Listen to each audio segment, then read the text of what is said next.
हिमाचल की जब हम बात करते हैं और हिमाचल में ख़ासकर जब हम राजनीति की बात करते हैं तो एक नाम ऐसा है जो हमें हर जगह सुनाई देता है।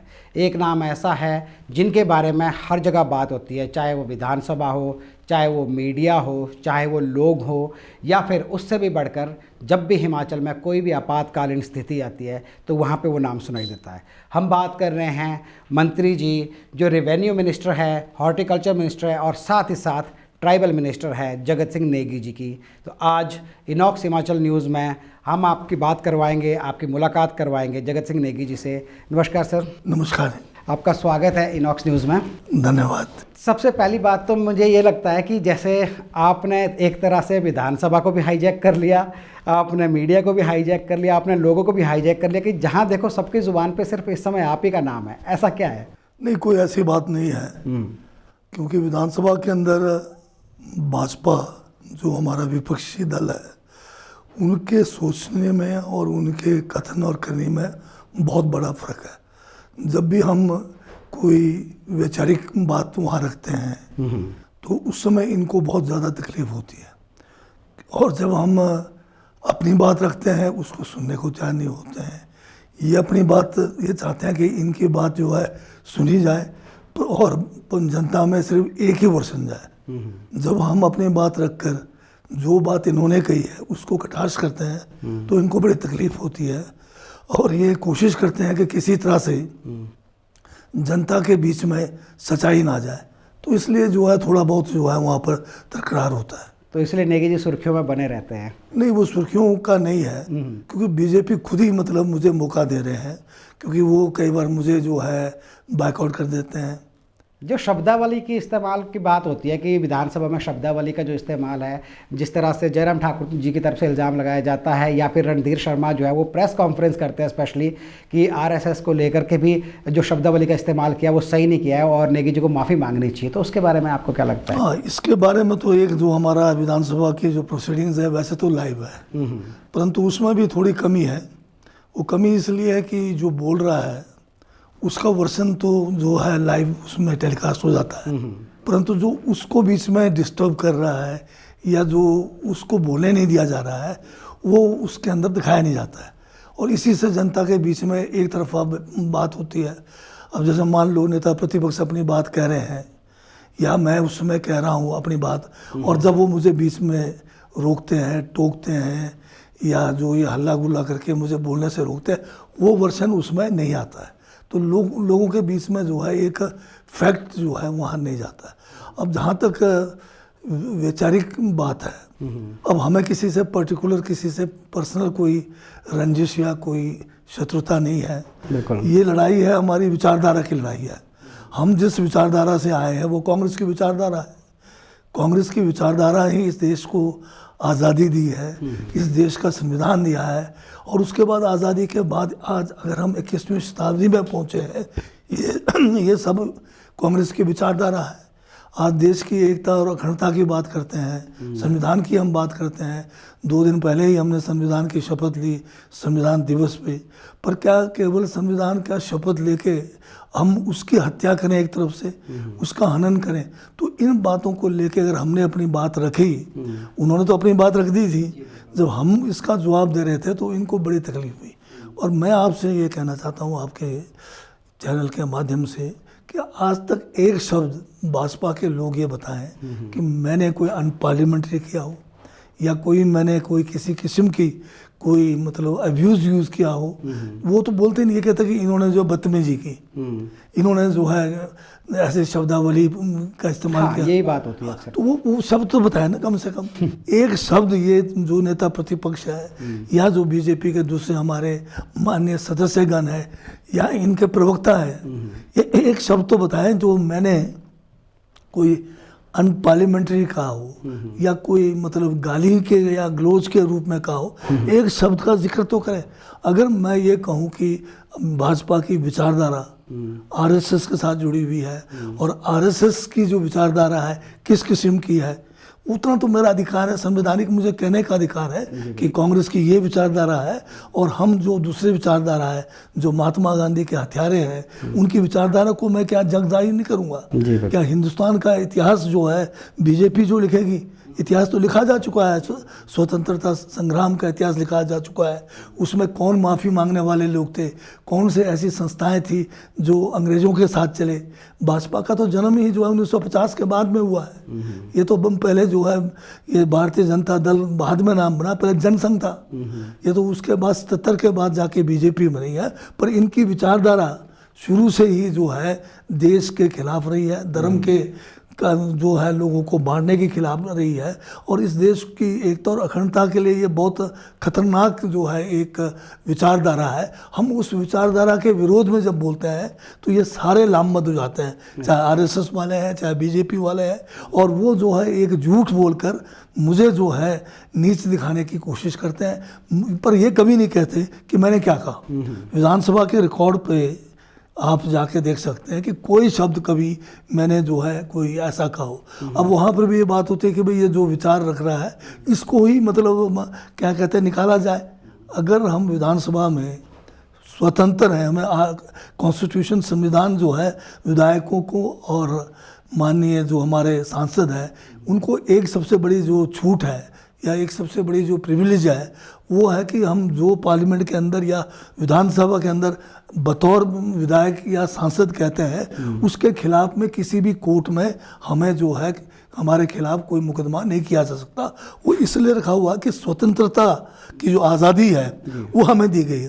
अगर उसमें भी अगर अंकुश लग जाता है, जैसे आज की तारीख में हो रहा है, जो केंद्र में भाजपा की जो सरकार है वो कोशिश कर रही है कि अगर आप कुछ भी बोलोगे कहेंगे ये देशद्रोही है।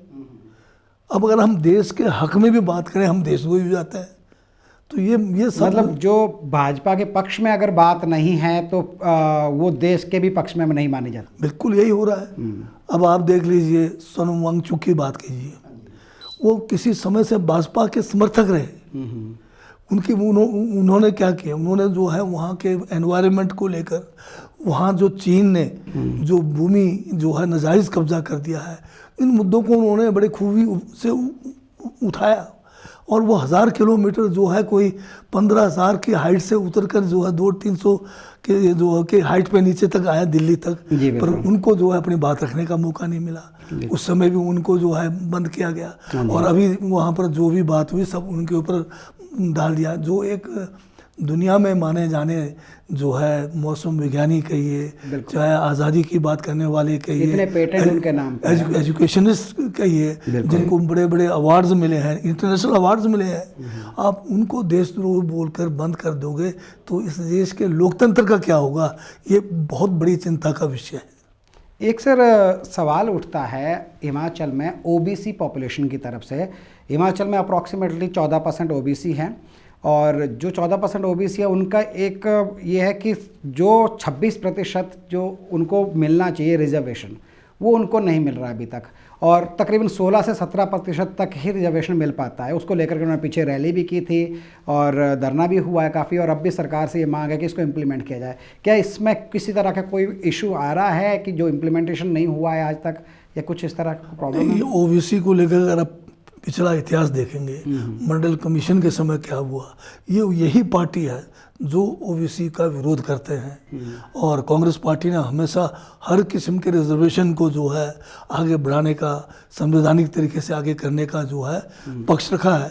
और आज भी हमारी सरकार जो है कांग्रेस की ओबीसी को जो जितना इनका हक बनता है उतना देने के उसमें है। क्या इस समय कांग्रेस के जो नए अध्यक्ष बने और उनका ओबीसी कम्युनिटी से होना और 14% ओबीसी का हिमाचल में होना, इसका कोई तालमेल है आपस में कुछ?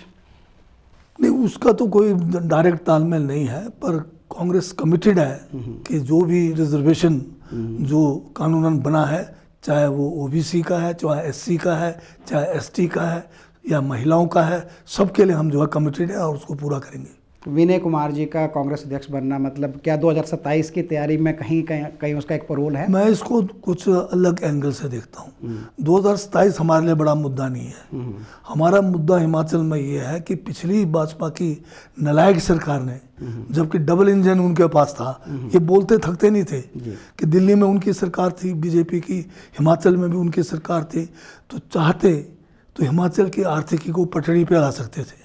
इस बात को अगर आप सीरियसली देखें तो पिछली सरकार जो है भाजपा की क्या करते रही 5 साल, वो केवल जो है उधार लेके घी पीते रहे, जबकि दिल्ली में उनकी सरकार बड़े बड़े दावे करते रहे। और ये एक मौका था, सुनहरा मौका था हिमाचल के लिए कि हम अपनी आर्थिकी को जो है सुदृढ़ कर सकते थे, परंतु पिछली सरकार निकम्मी सरकार रही, उनके मुख्यमंत्री निकम्मे रहे, उन्होंने जो है कुछ भी नहीं किया, केवल वो भी मिशन रिपीट की बात करते रहे। और उनका एक एम था कि भाई 5 साल के तो हम बन गए, अगला 5 साल में हमने बनना है। सत्ता की मतलब चाह ज़्यादा थी और हिमाचल को विकास करने की चाह उनके पास ना तो विजन था, ना ही उनके पास कोई तौर तरीका था, लोगों को गुमराह करते रहे।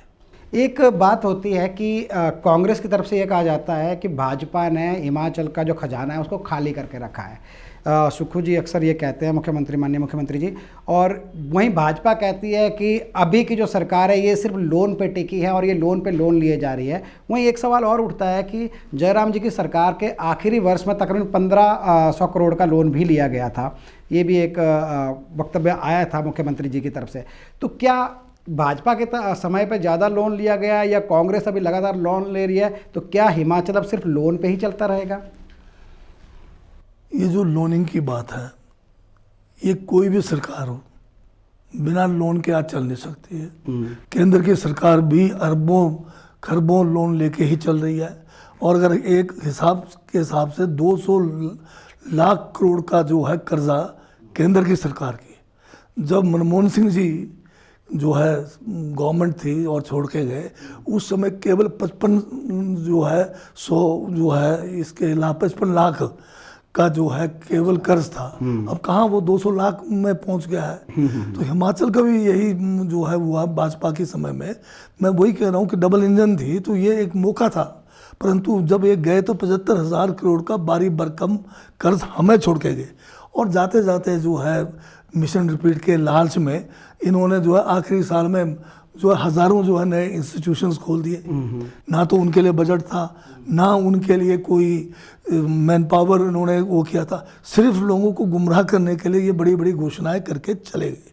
तो अब उसके बाद क्या हुआ, हमने कुछ गारंटियां जो है चुनाव में वादे किए थे, जैसे उसमें बहुत बड़ा था कि कर्मचारियों को जो पेंशन, पुरानी पेंशन योजना है, इसको शुरू करना था। तो हमारी पहली कैबिनेट में इसको शुरू कर दिया। 1000 करोड़ का अतिरिक्त बोझ इस पेंशन के कारण आया पुरानी पेंशन योजना को। और केंद्र सरकार हमारे पर दबाव डालते रहे कि आप पुरानी पेंशन योजना को शुरू मत करो, शुरू करोगे तो आप केंद्र की तरफ से आपके को जो भी अलग से जो पैकेज मिलना है या कोई रियायत मिलना है उस पर इन्होंने बंद कर दिया। एक उदाहरण है, जो हमारा लोनिंग का पावर था जो हर स्टेट को मिलता है, जो उसमें इन्होंने कट लगा दिया कि बोल दिया कि आप जब इतना 1000 करोड़ एम्प्लॉयज़ को दे रहे हो तो लोनिंग की भी हमारी जो है कटौती कर दी। हमारे जो एक लोन जो कानूनन हम ले सकते थे इतने %, 5% जो भी है, उसमें भी हमारे साथ भेदभाव किया गया। फिर प्राकृतिक आपदाओं में हमारे साथ भेदभाव किया। फिर जीएसटी जो हमें हमारा कंपनसेशन बंद कर दिया। शेयर जो है आप जानते हैं पॉपुलेशन के हिसाब से अगर जीएसटी को लाएंगे तो हमें तो बहुत कम मिलता है।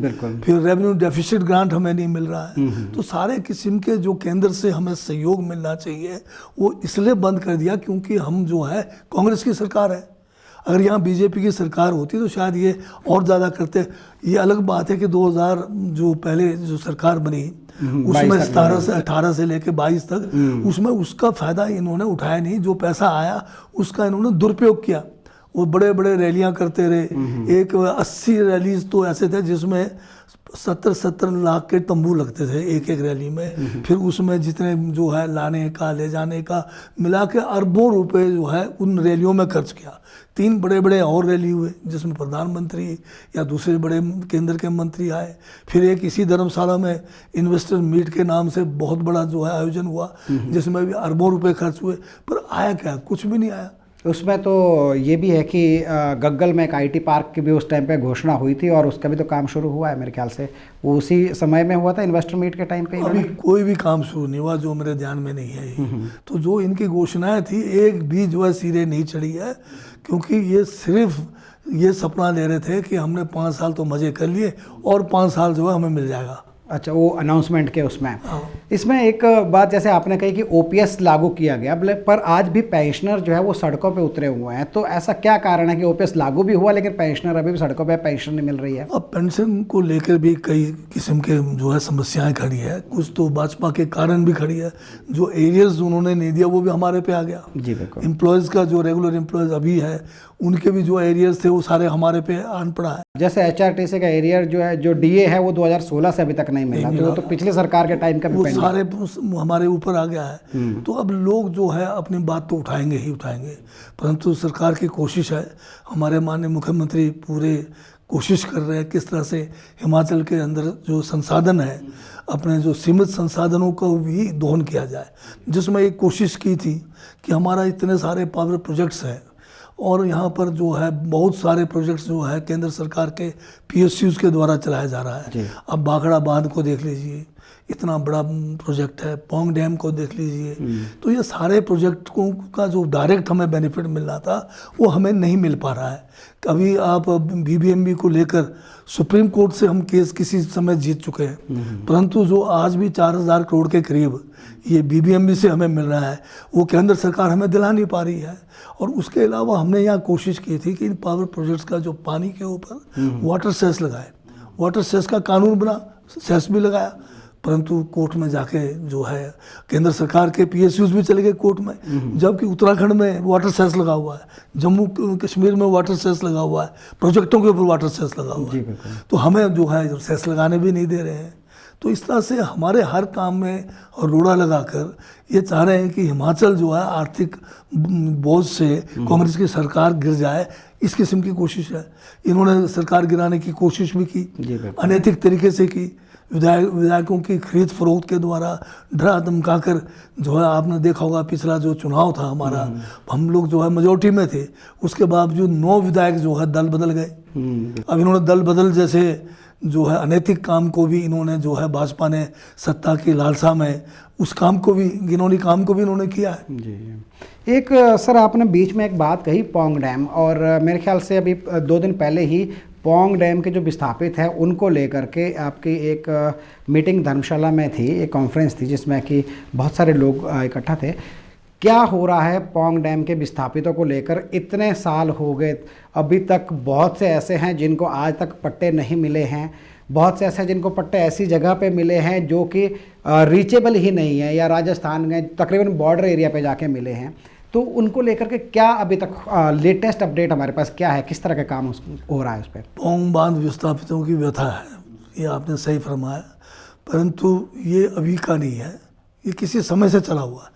सरकारें बदलती गई परंतु इनकी समस्या ज्यों की त्यों रही है। जैसे अब मुझे मौका मिला बतौर राजस्व मंत्री, मैंने जो है 24 में भी मीटिंग की, उस मीटिंग के भी काफ़ी अच्छे जो है रिजल्ट आए हैं।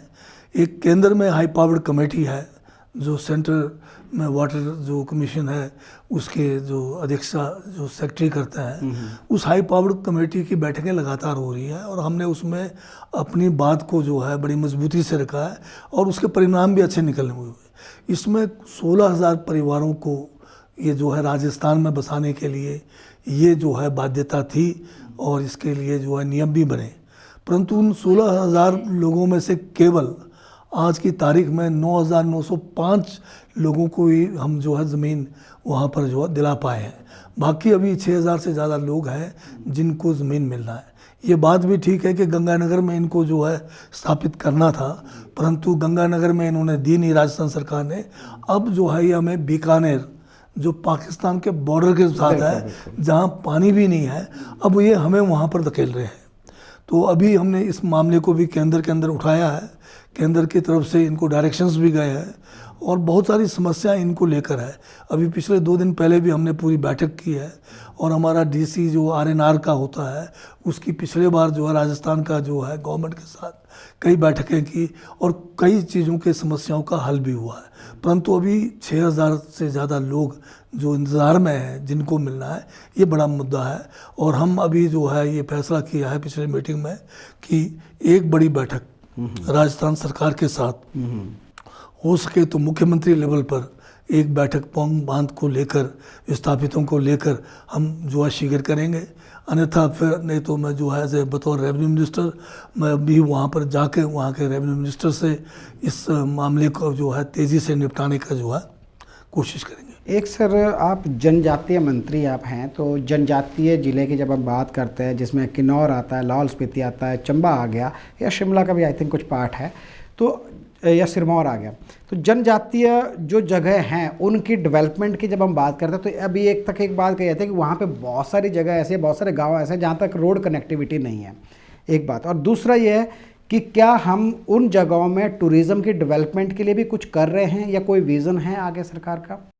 नहीं, जनजातीय विकास को अगर लेके बात करें आप, हिमाचल प्रदेश में जनजातीय विकास बड़ी तेज़ी से हुआ है। इसमें अगर शुरुआती दौर पे अगर आप जाएंगे तो डॉक्टर परमार, यशवंत सिंह परमार जो प्रथम मुख्यमंत्री थे, उनका बहुत बड़ा योगदान रहा। बाद के दिनों में जो स्वर्गीय राजा वीरभद्र सिंह जी, वो जो है हमारे जनजातीय विकास में सबसे अग्रणी रहे। वो अपने कार्यकाल जब जब भी उनको मौका मिला, उनका जो है साल में एक दौरा जो है जनजातीय इलाकों में जो है होता था। और वो जो है शुरू में तो पैदल भी चलते रहे, बतौर MP भी वो जो है इन इलाकों में बहुत पैदल चलते रहे और एक एक इलाके से वाकिफ़ रहे। और जब जब वो प्रदेश की बागडोर उनके हाथ में रही, उन्होंने बहुत बेहतरीन तरीके से जनजातीय विकास को आगे बढ़ाया। आज भी जनजातीय विकास में जहाँ तक सड़क संपर्क की बात करें तो अब ऐसे बहुत कम इलाके रह गए हैं जहाँ पर रोड कनेक्टिविटी ना हो। अभी मेन जो ज़रूरत आज जनजातीय इलाकों में है, लोगों के पास ज़मीन बहुत कम है। इनकी हमारे जो आप एवरेज लैंड होल्डिंग्स करें तो 10 बीघे से भी नीचे है। अगर ज़मीन नहीं होगी तो हम कैसे अपने आप को आर्थिक रूप से समृद्ध बनाएं। बहुत सारा इलाका हमारा जो है सेब अच्छा आ सकता है, कई जगह पे बहुत सारे एक्जोटिक वेजिटेबल्स के वो हो सकती है, और भी हमारा हर्बल्स का हो सकता है, और बहुत सारे इलाके हमारे खाली पड़े हैं। तो इसमें एक नियम बना है ये डॉक्टर परमार साहब के समय कि जिनके पास ज़मीन 20 बीघे से कम है हिमाचल में, उस समय 20 बीघे तक भूमि नो तोड़ के एक नियम के तहत पूरे हिमाचल में दिया गया। बाद के दिनों में ये जो है नो तोड़ नियम जो है बंद हो गया, पर जनजातीय क्षेत्रों में ये नियम आज भी लागू है। परंतु इसमें सबसे बड़ी दिक्कत ये आ गई कि 1980 में फॉरेस्ट कंजर्वेशन एक्ट आ गया, जिसके तहत जितनी भी भूमि है ये सब वन भूमि मानी गई है। और वन भूमि में किसी भी किस्म का कोई भी कार्य करना हो, किसी को सैंक्शन करना तो दूर की बात है, अगर सड़क भी बनानी हो या कोई मकान भी बनाना हो, सरकारी मकान, तब भी आपको जो है केंद्र सरकार से FCA में परमिशन लेनी पड़ती। तो ये बड़ी दिक्कत थी। तो इसका भी तरीका था जनजातीय क्षेत्रों के लिए जो है संविधान के अनुच्छेद 5 में गवर्नर महोदय को बड़ी शक्तियाँ दी गई है। वो जनजातीय इलाकों के लिए कुछ भी कानून, चाहे केंद्र का कानून है चाहे हिमाचल का कानून है, उनमें संशोधन भी कर सकते हैं, उनको निरस्त भी कर सकते हैं। तो इसी प्रावधानों को लेके हमने 2014 में, उस समय के वो सरकार कांग्रेस की थी, गवर्नर को जो रिकमेंडेशंस गई कैबिनेट की, जनजातीय सलाहकार परिषद से गई, तो उस समय के गवर्नर ने जो है अनुच्छेद 5 के तहत अपनी शक्तियों को जो है इस्तेमाल करते हुए FCA को 1980 को जनजातीय क्षेत्रों को नोतोड़ के संबंध में उसको निरस्त कर दिया और हमें नोतोड़ मिलने शुरू हो गए। बड़े लंबे केसेस पड़े हुए थे। कोई 7,000 से ज़्यादा केस तो मेरे किन्नौर के जॉइंट इंस्पेक्शन हो गया, और कई मतलब जो है लोगों को नोतोड़ मिलने शुरू हो गए। 500 से ज़्यादा लोगों को पट्टे तो मैंने अपने हाथ से, उस समय मैं बतौर डिप्टी स्पीकर था, मैंने दिलाए। तो फिर वो जो है समय कम था उस पीरियड में, और लोगों का जो है प्रोसेस का जो सिस्टम था वो भी थोड़ा टाइम लग रहा था। तो वो जो एक निरस्त हुआ था कानून 14 से 16, 16 से 18 तक हुआ। 18 में बीजेपी की सरकार थी, इन्होंने इस कानून को ठंडे बस्ते में डालकर फ़ायदा नहीं उठाया, एक आदमी मात्र को नो तोड़ दिया। फिर हमने वहाँ बड़ा एजिटेशन किया जनजातीय क्षेत्रों में, भाजपा की सरकार में। उन्होंने फिर मजबूर 1 साल के उस समय के गवर्नर ने फिर इसको FCA को निरस्त किया, परंतु फिर भी किसी को नो तोड़ नहीं दिया। अभी जैसे हमारी सरकार बनी, हम जो है कैबिनेट से प्रस्ताव पारित करके माननीय गवर्नर महोदय को दिया कि जनजातीय क्षेत्रों में नोतोड़ में ज़मीन देने के लिए FCA को निरस्त किया जाए कुछ समय के लिए। बिल्कुल। परंतु गवर्नर महोदय के पास आज तीसरा साल, अब 2.5 साल से ऊपर हो रहा है, वो प्रस्ताव ऐसे का वैसे ही पड़ा है। मैं स्वयं अपने साथ जनजातीय क्षेत्र के विधायकों को, वहाँ के जो परिषद के मेंबर्स हैं, जनजातीय सलाहकार परिषद है, उनके साथ 7 मरतबा वर्तमान गवर्नर महोदय से मिला हूँ, परंतु हमेशा कहते हैं कि मैं करूँगा, पर अभी तक हो नहीं रहा है। ये एक बहुत बड़ी समस्या जनजातीय क्षेत्रों के लिए। ये अलग बात है कि FRA के तहत भी हम लोगों को भूमि आवंटन कर सकते हैं, जो उनके हक को सेटल कर सकते हैं, परंतु नोतोड़ भी एक तरीका था जो बढ़िया तरीका था, जिसमें हम लोगों को जो है तीव्र गति से उनको भूमि प्रदान कर सकते हैं। आज आप अगर देखें तो बॉर्डर से लगते इलाके, खासकर स्पीति है, किन्नौर है, इसमें पलायन क्यों हो रहा है? क्योंकि ज़मीन तो खाली पड़ी हुई है, पर आप लोगों को दे नहीं रहे उसको, तो वहाँ पर रहेगा कौन? आर्मी के सिवाय बाकी तो बंजर पड़ा हुआ है। और जैसे आप देख रहे हैं कि चाइना वाले, जैसे लद्दाख में जितने भी जगह खाली है वो आगे बढ़ते आ रहे हैं, वही खतरा हमारे भी हो रहा है। इसी को तो केंद्र सरकार भी मान रही है कि बॉर्डर इलाके से पलायन हो रहा है, चाहे उत्तराखंड का हुआ, तभी इन्होंने वाइब्रेंट विलेज के नाम से स्कीमें ला दी। परंतु नाम वाइब्रेंट रखा है, परंतु उसमें वाइब्रेंसी नहीं है, ना तो फंडिंग की वाइब्रेंसी है, ना तो स्कीमों को लागू करने की वाइब्रेंसी है। 4000 गाँव हिंदुस्तान के बॉर्डर पे वाइब्रेंट विलेजेस का नाम रखा, और हमारे पास बजट कुछ नहीं है। जो केंद्र सरकार का बजट है 4000 करोड़ भी नहीं है। अगर हर गांव को 1 करोड़ भी देते तो भी 1 करोड़ भी नहीं आना था। अभी तक तो हमारे पास तो आया नहीं कोई पैसा। तो हमारे जैसे हिमाचल में मेरे किन्नौर में 65 गांव है कुल वाइब्रेंट विलेज में, इसी तरह से लाहौल स्पीति में भी कुछ उतने ही गांव हैं। तो बजट कब आएगा? केंद्र से हमारा ये प्रश्न है कि डिक्लेयर करने से नहीं होगा स्कीम, उसको इम्प्लीमेंट भी तो करना पड़ेगा। अगर आप वाकई चाहते हैं कि बॉर्डर के इलाके से लोग पलायन ना करें, तो इमीडिएट जो स्कीम, पहले नाम ये नहीं कि पहली बार बीजेपी वाले कोई नई स्कीम लेकर आए वाइब्रेंट विलेज का, पहले था बॉर्डर एरिया डेवलपमेंट प्रोग्राम, उसके तहत हर साल हमें पैसा आता था।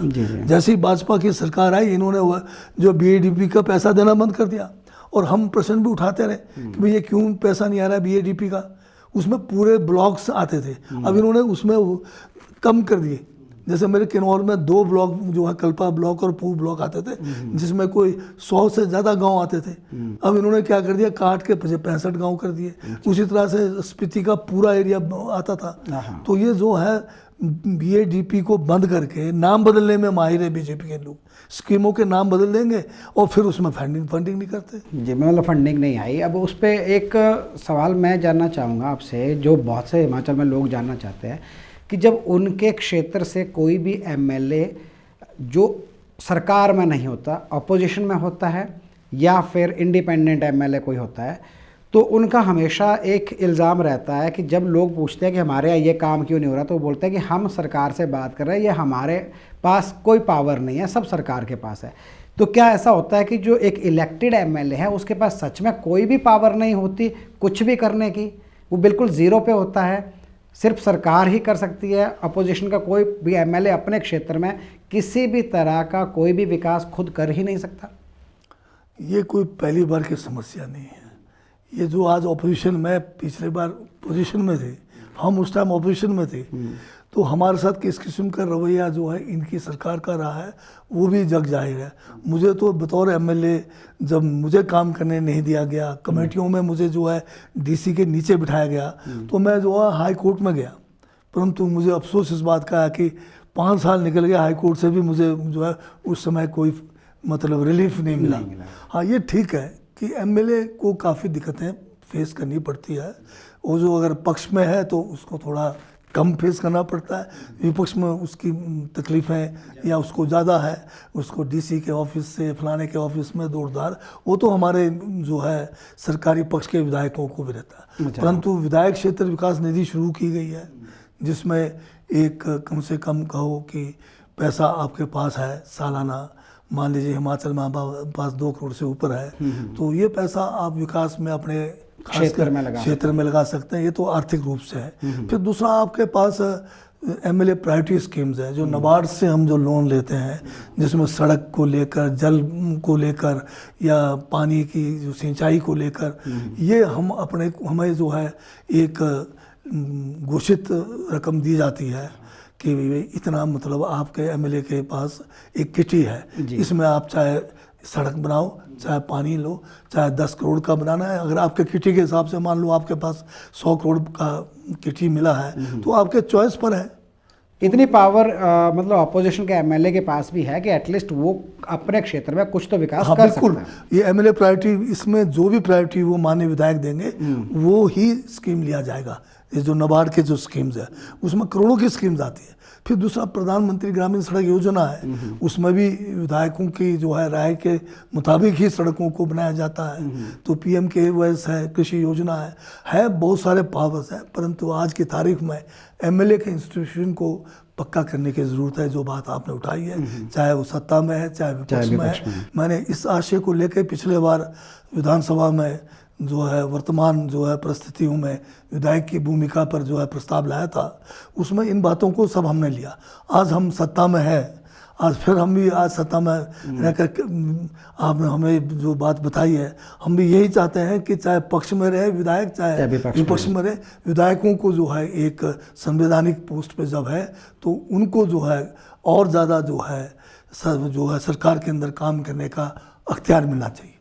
इसी से जुड़े हुए मेरा एक और सवाल है कि जब आपदा की हम बात कर रहे हैं और ख़ासकर सिराज में जब आपदा आई थी तो जो हमारी सांसद हैं मंडी क्षेत्र की कंगना जी, उन्होंने एक लाइन कही थी कि मेरे पास ना तो कोई कैबिनेट है, ना मेरे पास कोई फंड है जिससे मैं अपने क्षेत्र के लिए कुछ कर सकूं, जबकि वो भाजपा से है और भाजपा की केंद्र में सरकार है। तो क्या एक MP इतना असहाय है कि वो अपने क्षेत्र के लिए सच में कुछ कर ही नहीं सकता? ये भी एक विडंबना है। ये सत्ता पक्ष की MP है और वैसे इनके ऊपर चर्चा मैं ज़्यादा चाहता नहीं था। नहीं, मैं जस्ट इस शब्द इस पे जानना चाह रहा हूं। परंतु इतना कहूँगा कि अब ये भी एक किस्म से दुर्भाग्य है, जिसके सोच में ये है कि आज़ादी 2014 के बाद ही आई, तो उनसे तो हम उम्मीद कुछ नहीं कर सकते। और वो जो है वहाँ पर नेता प्रतिपक्ष खड़े हैं साथ में, उनको देखा होगा उस समय उनकी क्या स्थिति थी जब इन्होंने कहा कि मेरे पास तो ना कैबिनेट है, मेरे 2 भाई हैं, यही मेरे साथ है। पहली बात तो जो है माननीय सांसद, उनके पास सांसद निधि का पैसा है, उस पैसे को इस आपदा में डाले थे तो क्या था, क्यों नहीं यूज़ किया, पहला प्रश्न। दूसरा, वो सत्ता पक्ष में है, दिल्ली में उनकी मोदी जी से बहुत करीबी है, गृह मंत्री से है, तो वो पैसा जो है आपदा के लिए दिला सकते थे। जब हिमाचल प्रदेश के मुख्यमंत्री बार बार कह रहे हैं, विधानसभा में हमने प्रस्ताव लगाया कि दिल्ली चलो, हमें भी ले चलो, हम तुम्हारी अध्यक्षता में जाएंगे, हमारे को ये रकम दिलाओ, तो इनके पास बहुत कुछ है। कम से कम जो है संसद के अंदर तो उठाते, हिमाचल की व्यथा को उठा सकते थे, अपना अधिकार उतना तो है, और कुछ नहीं कर सकते, कम से कम हिमाचल के हितों की बात तो सांसद में तो रख सकते थे। वो बात तो रखते हैं नहीं, उल्टी सीधी वहाँ पर जो है बातें करते हैं। तो ये कहना उनका जो है ऐसे परिस्थिति में जब यहाँ पर आपदा है कि मैं असहाय हूँ, तो फिर तो उन्होंने जब वोट मांगा था उसमें तो बड़े बड़े बातें की कि मैं जो है आपके हर सुख दुख में साथ दूंगा, आपके यहाँ पर ये करूँगा वो करूँगा। कहाँ चले गए वो? भरमौर में भी तो आपदा ही, वहाँ तो वो नज़र नहीं आया, जबकि वो भी उन्हीं का क्षेत्र है। लेकिन भरमौर की हम बात करते हैं तो वहाँ पे एक सवाल उठा था जो बहुत इम्पॉर्टेंट है और जिसको लेकर के हमारा ही एक वीडियो वायरल हुआ था जब मैंने उसको कवर किया था। उसके बाद बहुत से लोगों ने ये सवाल भी किया था कि किसी व्यक्ति ने ये बोला कि हमने वीडियो भी बनाया उन्होंने कि हमने ये कैश दे करके एक जेसीबी वाले को पैसे दिए, उसमें डीजल डलवाया और फिर रास्ता खुलवाया। लेकिन जब मैं बरमौर पहुंचा तो उसमें थोड़ा सा मुझे कुछ अलग सुनने को मिला। तो इसलिए मैं आपसे जानना चाहूँगा कि वो एक्चुअल में क्या थी वो सिचुएशन और क्या हुआ था। बरमौर में जब ये आपदा आई तो सड़क संपर्क जो है दर्जनों जगह पे बाधित हुई, कहीं कम कहीं ज़्यादा, कई जगह पे बहुत ही ज़्यादा था। तो हमें मतलब वस्तुस्थिति का ठीक से पता भी नहीं था कि कहाँ पर मशीनरी है, कहाँ पर कैसे करें। जब मैं वहाँ पर गया तो मुझे जो है, मैं अपने सारे उच्च अधिकारियों को साथ ले गया और जहाँ जहाँ जैसे जैसे मशीनरी चाहे चंबा से ले जानी पड़ी या कहीं और सड़कों से उतारनी पड़ी, उस सब की जो है मैं वो करते गया। और जो चंबा में जिसके आज जिक्र आपने किया है, उस जगह पर जो है बरमौर की तरफ था वो पोर्शन, तो दुर्घटी की तरफ आगे को, तो वहाँ पर जो है हमने एक कंपनी है वहाँ पर हाइड्रो की JSW, तो मेरे वहाँ पर भी ये कंपनी है, तो उनसे मैंने संपर्क किया कि आपके बड़ी मशीनरी कोई है तो तुरंत हमें जो है उस ब्लॉक पॉइंट पे चाहिए। तो उन्होंने एक जो है वहाँ पर L&T वहाँ पर उन्होंने भेज दिया। जब हमने वो L&T वहाँ पर काम करना शुरू किया और जब मैं यहाँ से चंबा से जब मैं चला उस साइड को, पैदल भी गया बीच बीच में, जब मैं वहाँ पहुँचा तो वो मशीन वहाँ पर कार्य कर रही थी और वही एकमात्र मशीन थी कि जो वहाँ पर अवेलेबल थी उस समय। और यहाँ तक कि माननीय मुख्यमंत्री का तो ये भी था कि हम हेलीकॉप्टर के द्वारा भी मशीन भेज देंगे, परंतु आपको पता है कि मौसम उन दिनों लगातार खराब थे, एयरफोर्स वाले लोग ले जाने को तैयार नहीं थे, मशीनरी तो उन्होंने कहाँ से लाना था। पर जब गया तो वहाँ पर ये जो बात है वो क्या कि बड़ा वायरल हो रहा था सब जगह कि मशीनें लगाई है, तेल नहीं है और लोग जो है पैसे देकर तेल लगा रहे हैं। तो मैं जब वहाँ गया तो जो SDO कंसर्न था, JE कंसर्न था और जो कंपनी वाले थे, उन सबको इकट्ठा करके मैंने पूछा, भाई बताइए ये तेल क्यों लगाया आपने? तो वो कुछ झिझक के बोल नहीं रहे थे। उसका कारण ये था कि जो वहाँ पर BJP का जो कार्यकर्ता है, उस इलाके का जिला परिषद का मेंबर भी था, वो भी आके वहाँ पर हल्ला पा रहे थे, 2-4 और लोग भी आ गए उस बीच में। जब मैंने एक एक करके पूछा कि भाई अब कंपनी से चले, इसमें तेल था कि नहीं था, तो उन्होंने कहा जी हम फुल जो है तेल डालकर आए और हमें क्रॉलिंग करके आना पड़ा 20-1 किलोमीटर, कुछ तेल उसमें हो गया ख़त्म, बाकी अभी तेल है और ड्रम भी हमारे पास पड़ा हुआ है। फिर मैं कहा तेल क्यों लगाया? कहते जी कुछ लोग आए, उन्होंने कहा कि भाई हमने इसमें तेल लगाना है और खोल कर तेल लगवा दिया। और जब पता किया तो उन लोगों ने, वहाँ जो BJP के कार्यकर्ता है, उन्होंने सिर्फ वीडियो बनाने के लिए आपस में 10-10, 20-20 रुपये उन्होंने जो है इकट्ठे किए। वो तेल आया कहाँ से? वहाँ तो पंप जो है वो तो बरमौर में है, तो बरमौर से वहाँ तक वो तेल लेके या खरीद के लाए वो तो बताए। तो सिर्फ लोगों में सनसनी फैलाने के लिए उन लोगों ने इस किस्म का ड्रामा किया और बाद में वो सारा का सारा बात जो है झूठा निकला। और उन दिनों में एक सबसे बड़ी जो लोगों को डराने का कोशिश किया, गुमराह करने का कोशिश किया, BJP के लोगों ने हल्ला पा दिया कि 4000 लोगों की मृत्यु मणिमहेश यात्रा में हुई है। वो चंबा में बहुत शोर मचा हुआ था और मेरे भी बहुत लोगों से इस बात को लेकर और इसलिए बहुत ज़्यादा मतलब अब जो है एक अफवाह इतनी तेज़ी से फैलती है, उसका इलाज कोई नहीं। जी बिल्कुल। तो उस समय क्या हुआ कि बाद में आपने देखा हुआ केवल 17 लोगों की मृत्यु पूरी यात्रा में हुई। वो भी जो है कई जगह पे जो यात्री जो थे, कुछ नौजवान जो पहाड़ चढ़ रहे थे, वहाँ पर मौसम खराब होने के कारण बाहर रह गए या इन कुछ अन्य कारणों से हुई, पर यात्री जो भी वापस आ रहे थे उनकी मृत्यु किसी की नहीं हुई। और इतना झूठ इन्होंने फैलाया, साथ में कह दिया कि सरकार ने जो अपनी बात छिपाने के लिए नेट बंद कर दिया, जबकि नेट हमारे हाथ में नहीं होता, प्रदेश सरकार का नेट तो केंद्र के हाथ में है। OFC की लाइनें टूट गई थी, सिर्फ एक जो आखिरी गाँव है जो है हमारे कुंगती, वहाँ पर एक टावर काम कर रहा था, तो लोग वहाँ भी जाके बात कर रहे थे। एक कहीं किसी पंचायत में जो है सेट काम कर रहा था। फिर हमारे पास जो टेलीफोन था, सैटेलाइट टेलीफोन, वो हमने लोगों के लिए रख दिया था, पर उसमें लाइन इतनी ज़्यादा थी कि लोग जिसको भी मौका देते थे वो हटता ही नहीं था।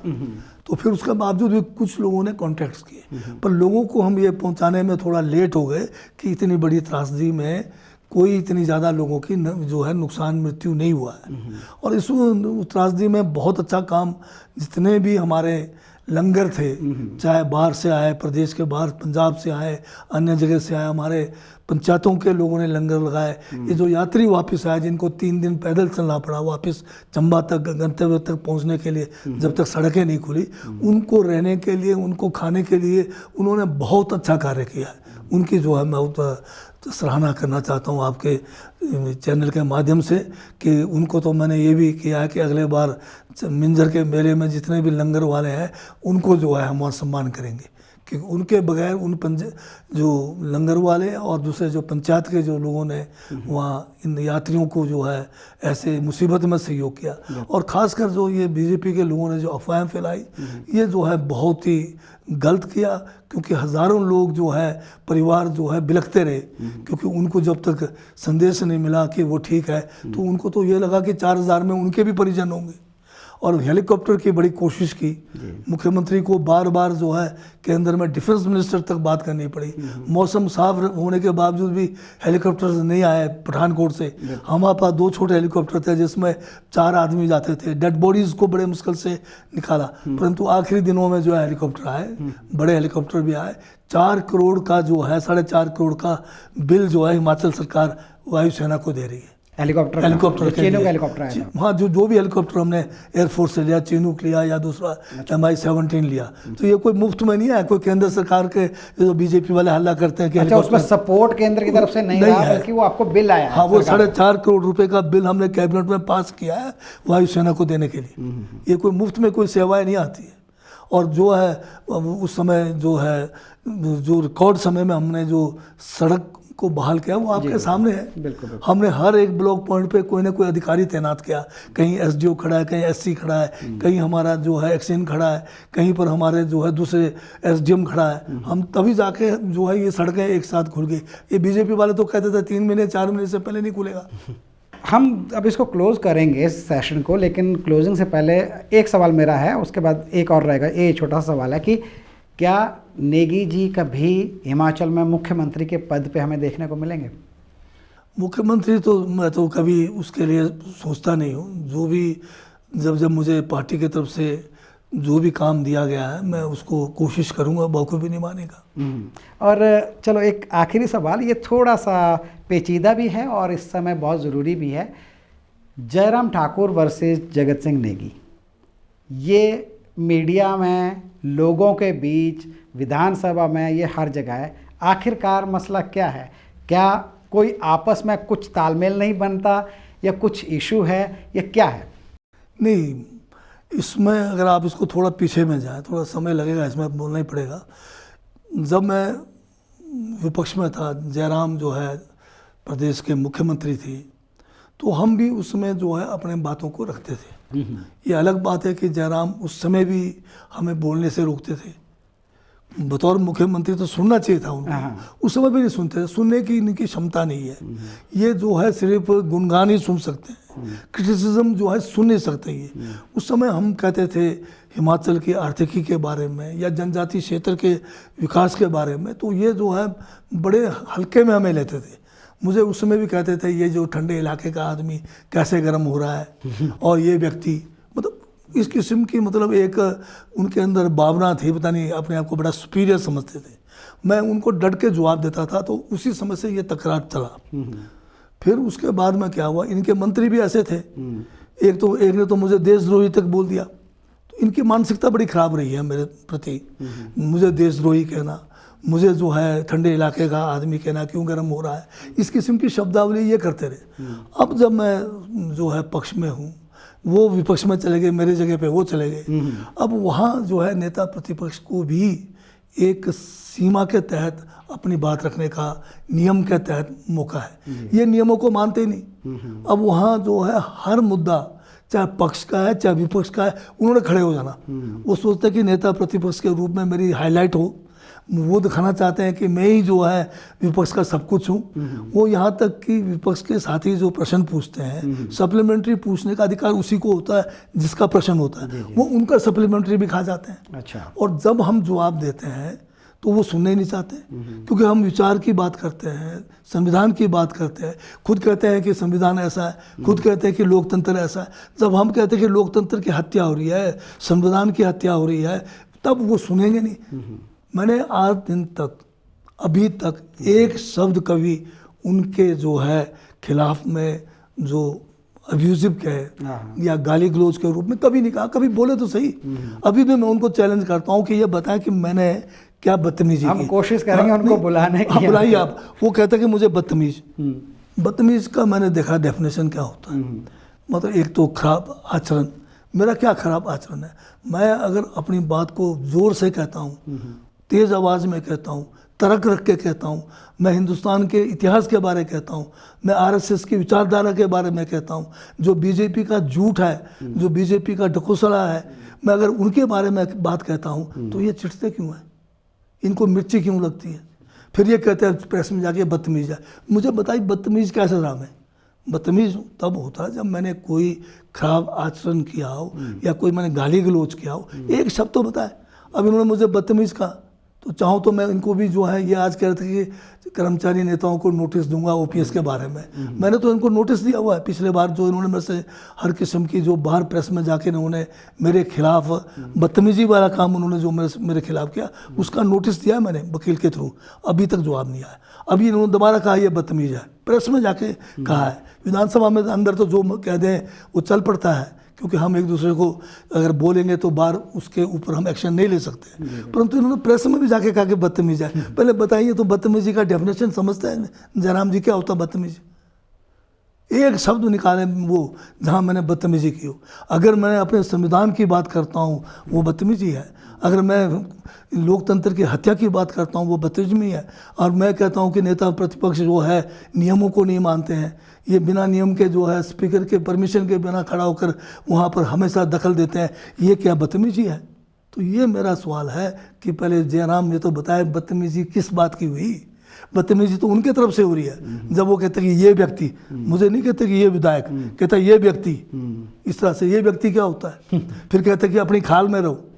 बताइए, एक बदतमीजी तो इनकी तरफ से हो रही है, मुझे कहते हैं खाल में रहो। मैं समझता हूँ कि मनुष्य जो है प्रजाति, सबके खाल एक जैसे हैं, सभी के एक टिश्यू से बना हुआ है। या इनका जो खाल का गेंडे का खाल है, या इनके खाल में कोई नया किस्म का कोई जो है टिश्यूज लगे हुए हैं। तो ये जो है इनका सोच, इनकी मानसिकता संकीर्ण मानसिकता के लोग हैं। और ये जब झूठ बोलते हैं हिंदुस्तान के इतिहास को, झूठ बोलते हैं संविधान को लेकर, झूठ बोलते हैं हिंदुस्तान के विकास को लेकर, हम जब उसके ऊपर कटाक्ष करते हैं तो ये इनसे बर्दाश्त नहीं होता है। सबसे बड़ी बात यह है। उम्मीद करते हैं हम कि जयराम ठाकुर जी से हम बात करेंगे, उनको भी इनवाइट करेंगे। अगर वो आते हैं तो उनका भी पक्ष हम चाहेंगे लेना इस मामले में। लेकिन बहुत बहुत धन्यवाद सर, आप यहाँ आए, आपने हमें मौका दिया कि हम आपके साथ बातचीत कर सकें, हिमाचल को लेकर के, हिमाचल के डेवलपमेंट को, राजनीति को लेकर के बात कर सकें, और आपने अपने व्यूज़ शेयर किए, उसके लिए बहुत बहुत धन्यवाद हमारे चैनल में आने के लिए। थैंक यू, धन्यवाद। तो हम बात कर रहे थे जगत सिंह नेगी जी से।